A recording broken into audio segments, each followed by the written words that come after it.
আজকে আমরা 3D অর্থাৎ ত্রিমাত্রিক স্থানাঙ্ক জ্যামিতি এই চ্যাপ্টারের প্রবলেমগুলোকে নিয়ে আলোচনা করব।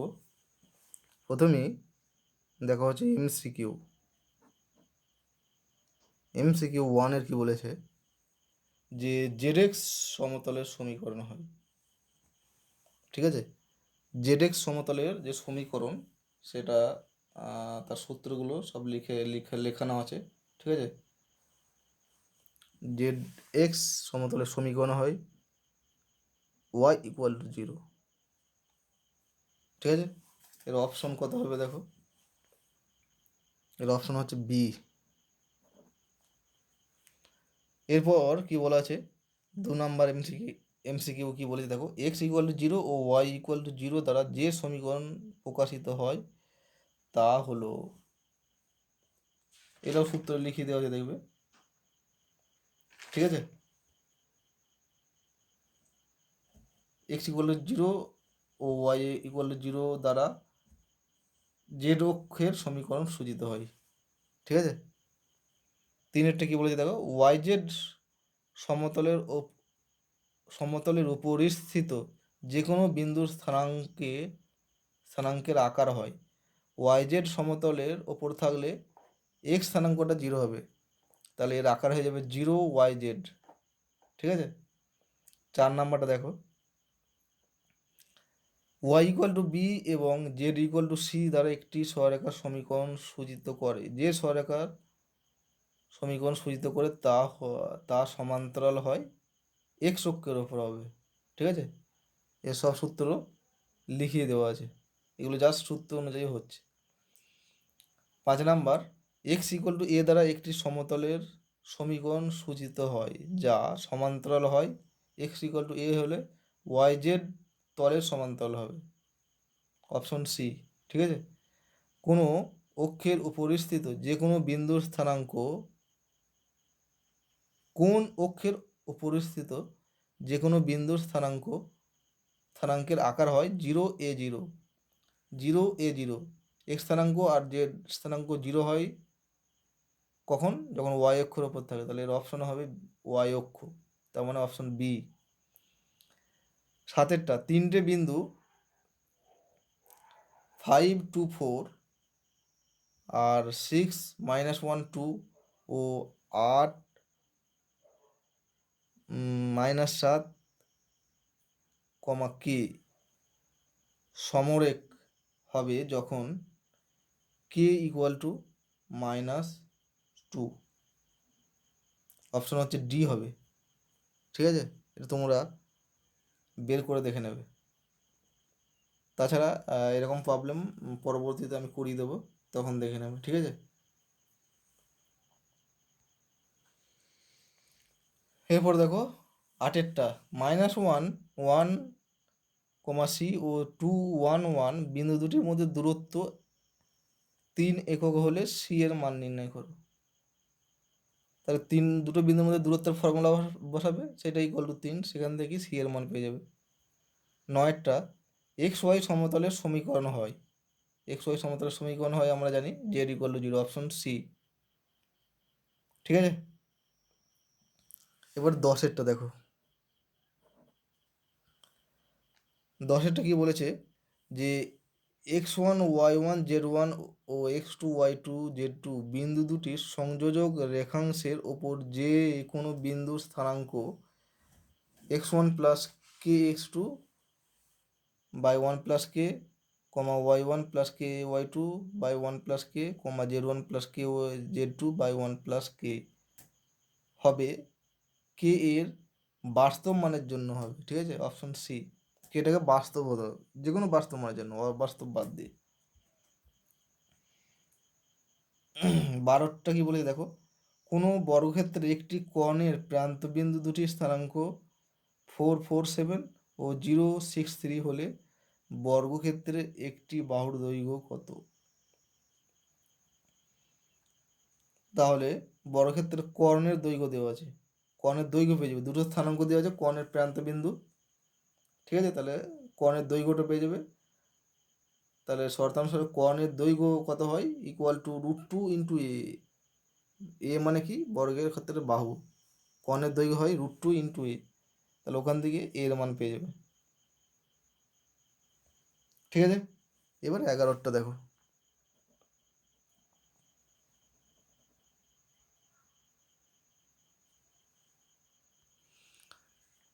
ঠিক আছে, 11 দেখো, বলছে 2 - 3, 4 ও 3, 4, - 1 বিন্দু দুটির সংযোজক রেখাংশ জেড এক্স সমতল দ্বারা যে অনুপাতে বিভক্ত হয় তা হলো। এরকম দুটো বিন্দু দেওয়া আছে, ঠিক আছে, 2, এটা ধরো পি বিন্দু, 2, - 3 আর 4, আর কিউ বিন্দু এটা ধরো 3, 4, - 1।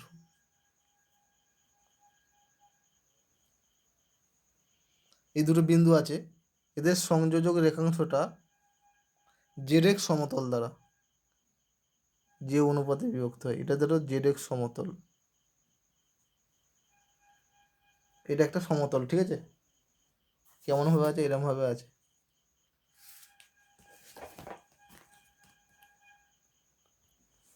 ঠিক আছে, এরকম ভাবে সমতলটা আছে, আর লাইনটা এই বড় বড় আছে, তার মানে এই লাইনটা সমতলকে একটা বিন্দুতে ছেদ করবে, সেই বিন্দুটা হচ্ছে ধরো এখানে বিন্দুটা, এই বিন্দুতে ছেদ করেছে,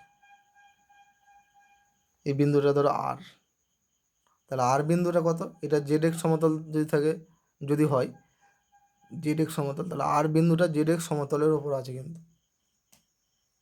ঠিক আছে, তার মানে এই আর বিন্দুর জেড এক্স সমতলে থাকলে মানে ওয়াই স্থানাঙ্কটা 0 হয়, তাহলে আর বিন্দুর ওয়াই এর স্থানাঙ্কটা 0 হবে। তাহলে এখন আমি মনে করি পি আর কিউ বিন্দু,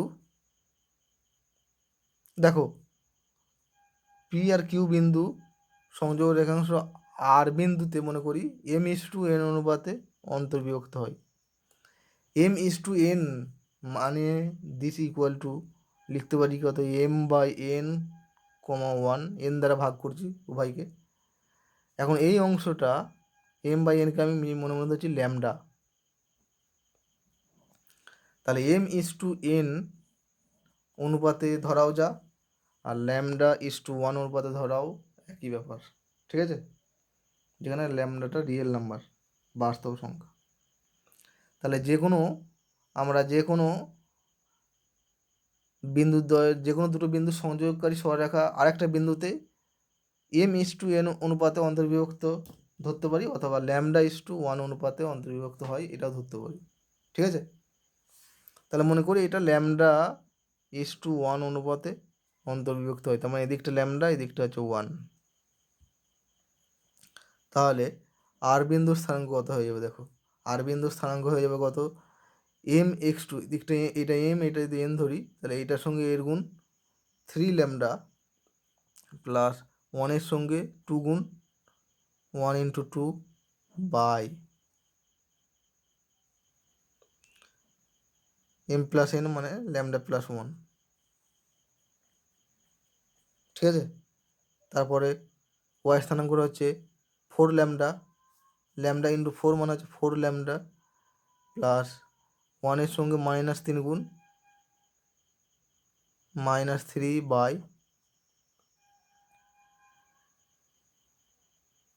λ+1, আর জের স্থানাঙ্ক কত হয়ে যাবে, ল্যামডার সঙ্গে -1 গুণ মানে -λ প্লাস 1 সঙ্গে 4 গুণ +4 বাই λ+1, ঠিক আছে। তাহলে শর্তানুসারে আর বিন্দুটা কি, জেড এক্স সমতলের ওপর আছে, ঠিক আছে, জেড এক্স সমতলের ওপর থাকা মানে আর বিন্দুর ওয়াই স্থানাঙ্কটা 0 হবে, ওয়াই স্থানাঙ্কটা কত, এইটা 4λ - 3 বাই λ+1 = 0, এটা হচ্ছে শর্ত, ঠিক আছে। তাহলে দিস ইমপ্লাইজ, এখান থেকে বলতে পারি 4λ - 3 = 0, দিস ইমপ্লাইজ λ ইকুয়াল টু কত হয়ে যাবে 4/3 implies lambda is to 1, lambda মানে ল্যামডা বাই 1, তার মানে lambda is to 1 equal to হয়ে যাবে 4:3। ঠিক আছে, তাহলে অতএব বলতে পারি আর বিন্দুতে 3:4 অনুপাতে অন্তর্বিভক্ত হবে। ঠিক আছে, 3:4 অনুপাতে অন্তর্বিভক্ত হবে। তাহলে এর অপশন কত?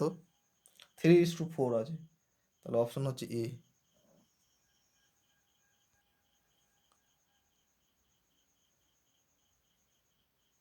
এরপর দেখো 13টা ত্রিমাত্রিক দেশে জেড অক্ষের সমীকরণ।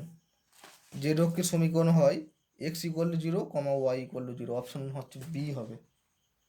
ঠিক আছে, 14 কি বলেছে দেখো, 3 -2 -4 ও 2 4 -3 বিন্দু দুটির সংযোজক রেখাংশকে y ও z সমতল যে অনুপাতে বিভক্ত করে তা হলো। এখানে কি না, এক্স ও ওয়াই সমতল, সরি এক্স, হ্যাঁ 14টি কি বলেছে, ওয়াই ও জেড সমতল, মানে ওয়াই জেড সমতল, ওয়াই জেড সমতলে এক্স স্থানাঙ্কটা 0 হয়। তাহলে এটা ঠিক এই 11 মতো হয়ে যাবে। ঠিক আছে, ওটাও ধরে নেবে যে আর বিন্দুতে মনে করি λ1 অনুপাতে অন্তর্বিভক্ত হয়, তাহলে আর বিন্দুর স্থানাঙ্ক বের করবে। এখানে যেহেতু আর বিন্দুটা ওয়াই জেড সমতলে আছে, তাহলে ওয়াই জেড সমতলে থাকা মানে ওয়াই ও জেড সমতলে থাকা মানে এর এক্স স্থানাঙ্কটা 0 হবে। এক্স স্থানাঙ্ক 0 করলেই ল্যামডার মান পেয়ে যাবে।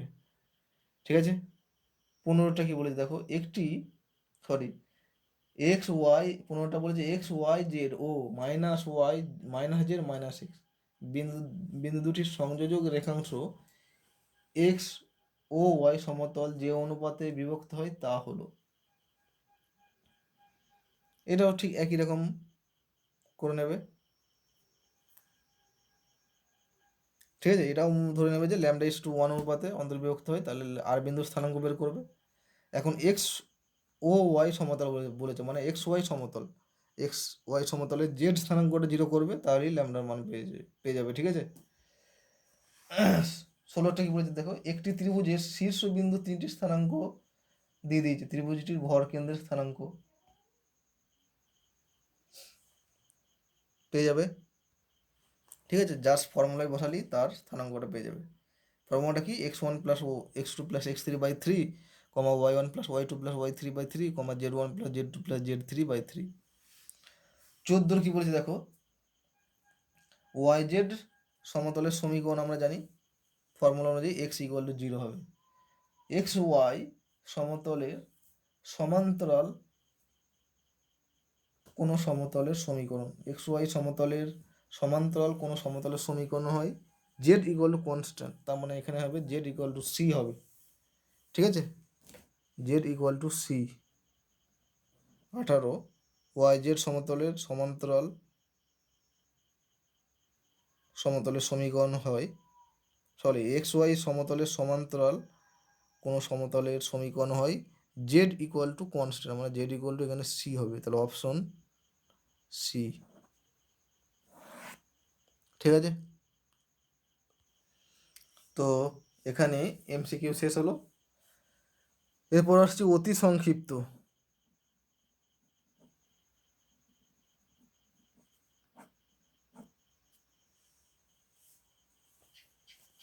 ঠিক আছে, অতি সংক্ষিপ্ত কি বলেছে দেখো, এক দাগের নিচের প্রতিক্ষেত্রে প্রদত্ত বিন্দু কোন অষ্টমাংশে আছে তা দেখাতে হবে। ঠিক আছে, কোন অষ্টমাংশে আছে সেটা বলতে হবে, কোন অক্ট্যান্টে আছে। এমসিকিউ 1-1 দেখো, প্রথমে দেওয়া আছে 3 4 -5, এরকম একটা বিন্দু দেওয়া আছে, তাহলে কোন অষ্টমাংশে থাকবে। তাহলে প্রথমে কোন অষ্টমাংশে আছে সেটা দেখতে গেলে আমাকে দেখতে হবে এর এক্স স্থানাঙ্ক, ওয়াই স্থানাঙ্ক, জেড স্থানাঙ্কগুলো কেমন, পজিটিভ না নেগেটিভ। এক্স স্থানাঙ্ক 3 আছে পজিটিভ, ওয়াই স্থানাঙ্ক 4 আছে পজিটিভ, আর জেড স্থানাঙ্ক নেগেটিভ আছে, -5 আছে মানে নেগেটিভ, তাহলে এটা কোন অষ্টমাংশে থাকবে? ও এক্স ওয়াই জেড ড্যাশ এই অষ্টমাংশে থাকবে। ঠিক আছে, এখানে কি করে বুঝবে? যে স্থানাঙ্কটা নেগেটিভ, যেমন জেড স্থানাঙ্কটা নেগেটিভ, সেই জন্য জেডের মাথায় ড্যাশ দিয়ে দিলাম, আর যেগুলো পজিটিভ তাদের মাথায় কিন্তু ড্যাশ হবে না, শুধু হয়ে যাবে, শুধু সেইগুলো হয়ে যাবে। এক্স স্থানাঙ্ক পজিটিভ বলে শুধু এক্স লিখলাম, ওয়াই স্থানাঙ্ক পজিটিভ বলে শুধু ওয়াই লিখলাম, আর জেড স্থানাঙ্কটা নেগেটিভ বলে জেড ড্যাশ লিখলাম। এই অষ্টমাংশে থাকবে। ঠিক আছে, খুবই সহজ ব্যাপার, তোমরা বাদ বাকিগুলো করে নেবে। এরপর মনে করো 2-এর দাগের কি বলেছে দেখো। মনে করো ত্রিমাত্রিক দেশে পি, যার স্থানাঙ্ক এক্স ওয়াই জেড, একটি বিন্দু, নিচের প্রতিক্ষেত্রে পি বিন্দুর অবস্থান প্রদত্ত অষ্টমাংশে হলে এক্স ওয়াই ও জেড এর চিহ্ন উল্লেখ করো। এটা এটা ঠিক 1-এর দাগে যে প্রবলেমগুলো তার উল্টোটা দেওয়া আছে। এইগুলো বলা আছে কোন অষ্টমাংশ আছে সেটা বলে দেওয়া আছে, তাহলে এক্স স্থানাঙ্ক ওয়াই স্থানাঙ্ক আর জেড স্থানাঙ্কের চিহ্নটা বলে দিতে হবে। ঠিক আছে, এটা 1-এর দাগের প্রবলেমে ঠিক বিপরীত প্রবলেম। 2-এর 1-এ কি বলা আছে দেখো। এই পি বিন্দুটা মানে এক্স ওয়াই জেড পি বিন্দুর স্থানাঙ্ক এটা বলা যাচ্ছে। ঠিক আছে, এটা কোথায় আছে? O X dash Y Z dash এই অষ্টমাংশে আছে। তার মানে আমাকে দেখতে হবে কোন কোথায় কোথায় ড্যাশ আছে আর কোথায় ড্যাশ নেই। তাহলে এক্স ড্যাশ আছে আর জেড ড্যাশ আছে আর ওয়াইয়ের মাথায় কিছু ড্যাশ নেই। তার মানে এখানে এক্স স্থানাঙ্ক মানে এখানে এক্স স্থানাঙ্কটা এক্সই এখানে, তাহলে এক্সটা যেহেতু ড্যাশ আছে তাহলে <0, ওয়াই স্থানাঙ্কটা এখানে হবে <0 কারণ ড্যাশ নেই, আর জেড স্থানাঙ্কটা ড্যাশ আছে সেই জন্য <0। খুব ইজি ব্যাপার। ঠিক আছে, এরকমভাবে তোমরা সব করে নেবে এই দাগের প্রবলেমগুলো, 2-এর দাগের বাদ বাকিগুলো। 3 কি বলেছে দেখো। 3 বলেছে ত্রিমাত্রিক দেশে নিচের বিন্দুগুলির অবস্থান কোথায় বলো। কোথায় এর অবস্থান? 3, 0, 0 এরকম একটা বিন্দু দেওয়া আছে, 3-এর দাগের 1 লিখবে। তাহলে এর দেখো এক্স স্থানাঙ্ক 3, ওয়াই স্থানাঙ্ক 0 আর জেড স্থানাঙ্ক 0। এক্স স্থানাঙ্ক শুধু নন জিরো আছে, বাদ বাকিগুলো সব জিরো আছে। তাহলে আবার 3 যেহেতু পজিটিভ, ঠিক আছে, তাহলে কোথায় থাকবে? তাহলে লিখবে যেহেতু এর এক্স স্থানাঙ্ক ধনাত্মক এবং ওয়াই স্থানাঙ্ক 0, জেড স্থানাঙ্ক 0, তাহলে এটা ধনাত্মক এক্স অক্ষের ওপর থাকবে। ধনাত্মক এক্স অক্ষের ওপর এই বিন্দুটা ধনাত্মক এক্স অক্ষের ওপর থাকবে, অথবা ও এক্স এই অক্ষের ওপর। ও এক্স মানে আছে ধনাত্মক এক্স অক্ষ। ঠিক আছে, এরপর 2-এরটা দেখো। 0, -2, -3 এটা শুধু এক্স স্থানাঙ্কটা 0 আছে, বাদ বাকি দুটো স্থানাঙ্ক কিন্তু নন জিরো আছে।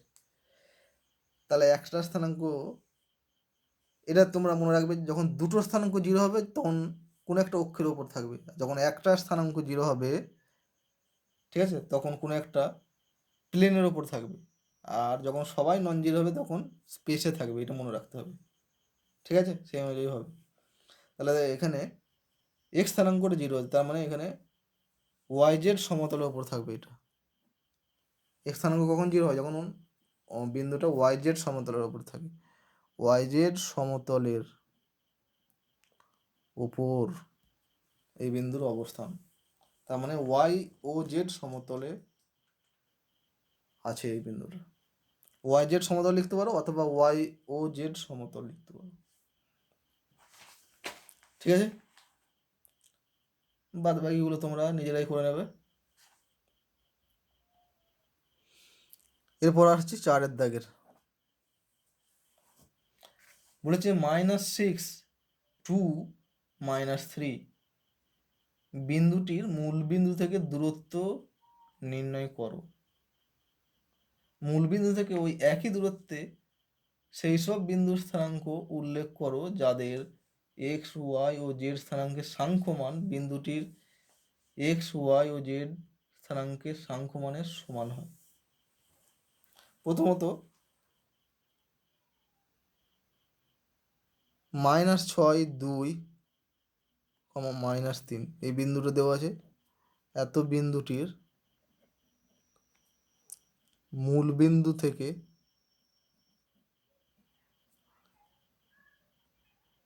দূরত্ব হবে √, -6 স্কোয়ার মানে 36 প্লাস 2 স্কোয়ার মানে 4 প্লাস -3 স্কোয়ার মানে 9, তার মানে √, 49 মানে 7 একক। এটা বের করলাম কোন ফর্মুলা? √(x² + y² + z², যেখানে এক্স ওয়াই জেড হচ্ছে এক্স স্থানাঙ্ক, ওয়াই স্থানাঙ্ক ও জেড স্থানাঙ্ক। এটা একটা অংশ গেল। এরপর কি বলেছে, দ্বিতীয় অংশটা দেখো, মূল বিন্দু থেকে একই দূরত্বে অবস্থিত সেই সব বিন্দুর স্থানাঙ্ক উল্লেখ করো যাদের এক্স স্থানাঙ্ক, ওয়াই স্থানাঙ্ক, জেড স্থানাঙ্কের সাংখ্যমান এই বিন্দুটার সাংখ্যমানের সঙ্গে সমান। ঠিক আছে, এই বিন্দুর এক্স স্থানাঙ্ক, ওয়াই স্থানাঙ্ক আর জেড স্থানাঙ্কের সাংখ্যমানের সঙ্গে সমান। তাহলে দেখো এখন এই যে 6 2 আর 3 এই তিনটে বিন্দু, এই তিনটে স্থানাঙ্ক নিয়ে কতগুলো বিন্দু তৈরি করা যায়? 6 2 আর 3 এদের সাংখ্যমান একই রেখে কতগুলো বিন্দু তৈরি করা যায় যাতে মূল বিন্দু থেকে দূরত্ব একই হয়। তাহলে প্রথমে দেখো 6 2 3 এই একটা বিন্দু পাবো, মোট 8টা বিন্দু পাবো। ঠিক আছে, এক একটা স্থানাঙ্কের জন্য দুটো, তাহলে এর প্রতি উপায়ের জন্য দুটো, এটা মনে রাখবে তোমার বিন্যাস সময়ের প্রবলেম মতো। এক একটা স্থানাঙ্কের জন্য 2, এক্স স্থানাঙ্কের জন্য, ওয়াই স্থানাঙ্কের জন্য, জেড স্থানাঙ্কের জন্য প্রত্যেকটা 2, তাহলে 2 × 2 × 2 মোট 8টা স্থানাঙ্ক পাওয়া যাবে। কি করে দেখো, প্রথমে 6 2 3 এর মূল বিন্দু থেকে দূরত্ব 7 একক হবে। সাংখ্য মানগুলো কিন্তু একই রাখতে হবে, এক্স স্থানাঙ্ক, ওয়াই স্থানাঙ্ক আর জেড স্থানাঙ্কের সাংখ্য মানগুলো কিন্তু একই রাখতে হবে। তার মানে কি, এক্স স্থানাঙ্কের জায়গায় 6 বসাতে পারি অথবা -6 বসাতে পারি, ওয়াই স্থানাঙ্ক 2 বসাতে পারি অথবা -2 বসাতে পারি, আর জেড স্থানাঙ্কে 3 বসাতে পারি অথবা -3 বসাতে পারি। তাহলে প্রথমে 3টি পজিটিভ রাখলাম, একটা বিন্দু পেলাম, এই বিন্দু দূরত্ব মূল বিন্দু থেকে দূরত্ব 7 একক হবে। এরপর যে কোনো একটা পজিটিভ, একটা নেগেটিভ করছি, মানে এক্স স্থানাঙ্ক নেগেটিভ, ওয়াই স্থানাঙ্ক পজিটিভ, জেড স্থানাঙ্ক পজিটিভ, এটাও মূল বিন্দু দূরত্ব 7 একক। এটা হচ্ছে এক্স স্থানাঙ্ক নেগেটিভ করলাম। এবার ওয়াই স্থানাঙ্ক নেগেটিভ করব, মানে +6 -2 +3, তারপর 6 2 -3, এটা হচ্ছে একটা স্থানাঙ্ক নেগেটিভ করলাম। এবার দুটো স্থানাঙ্ক নেগেটিভ যদি করি, -6 -2 3, তারপর -6 2 -3, তারপর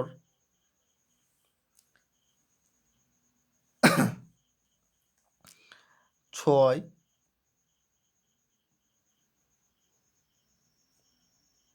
-2 -3, দুটো স্থানাঙ্ক নেগেটিভ করলাম। এই তিনটে বিন্দুতে দুটো স্থানাঙ্ক নেগেটিভ, এই তিনটে বিন্দুতে একটা স্থানাঙ্ক নেগেটিভ, আর এটাই সবাই পজিটিভ আর সবাই নেগেটিভ হতে পারে। -6 -2 -3 এরকমভাবে মনে রাখবে। ঠিক আছে, কি করবে, সবাই পজিটিভ, যে কোনো একটা নেগেটিভ, যে কোনো একটা স্থানাঙ্ক নেগেটিভ, একবার এক্স স্থানাঙ্ক, একবার ওয়াই স্থানাঙ্ক, একবার জেড স্থানাঙ্ক নেগেটিভ। এরপর দুটো নেগেটিভ, এই তিনটে, এবার সবাই নেগেটিভ এইটা। তাহলে মোট কটা বিন্দু হচ্ছে দেখো, 1 2 3 4 5 6 7 8টা বিন্দু হচ্ছে। এই 8টা বিন্দুর কিন্তু মূল বিন্দু থেকে দূরত্ব একই। কখন? যখন এক্স স্থানাঙ্ক আর ওয়াই স্থানাঙ্ক আর জেড স্থানাঙ্কের সাংখ্য মানগুলো একই থাকবে। ঠিক আছে, এরপর কি বলছে দেখো, মূল বিন্দু থেকে একই দূরত্বে অবস্থিত সেই সব বিন্দুর উল্লেখ করো যাদের এক্স ওয়াই জেড স্থানাঙ্কের সাংখ্যমান বিন্দুটির এক্স ওয়াই জেড স্থানাঙ্কের সাংখ্যমানের সমান হয়। ঠিক আছে, তাহলে অতএব নির্ণেয় অন্য বিন্দুগুলির স্থানাঙ্ক হয় মোট 8টা বিন্দুর মূল বিন্দু থেকে দূরত্ব কিন্তু এই 7 একক, তার মধ্যে একটা এই বিন্দুটা ধরা হয়েছে -6 2 আর -3। কোথায় আছে? -6 2 আর -3 এই বিন্দুটা, এটা অলরেডি ধরা হয়ে গেছে। এইটা বাদ দিয়ে বাদ বাকি 7টা বিন্দু আমাকে লিখতে হবে। ঠিক আছে, এই বিন্দুটা বাদ দিয়ে, এই বিন্দুটা অলরেডি তো এর দূরত্ব মূল বিন্দু থেকে 7 একক দূরত্বে দেখিয়ে দিয়েছি। ঠিক আছে, তাহলে অন্যান্য বিন্দুগুলি হয়ে যাবে কত? এইটা বাদ দিলে 6 2 3 একটা, -6 2 3 আর একটা,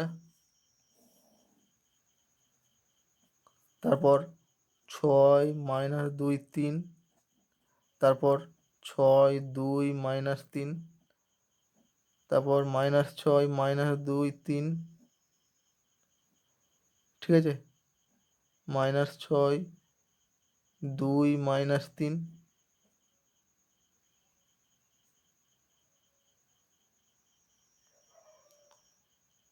দ্বারা করে দেয় 1 2 3 4 5 পর্যন্ত লিখবো।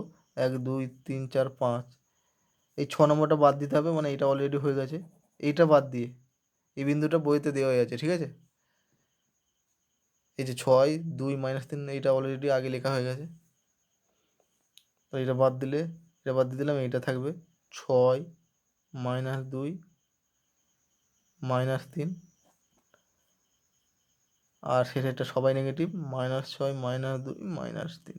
তাহলে 1 2 3 4 5 6 7 হলো, আর এইটাকে নিয়ে মোট 8টা বিন্দু হলো। ঠিক আছে, তাহলে অন্য বিন্দুগুলির স্থানাঙ্ক হয়ে যাবে এইগুলো, যেখানে এদের মূল বিন্দু থেকে দূরত্বও কিন্তু 7 একক হবে। ঠিক আছে।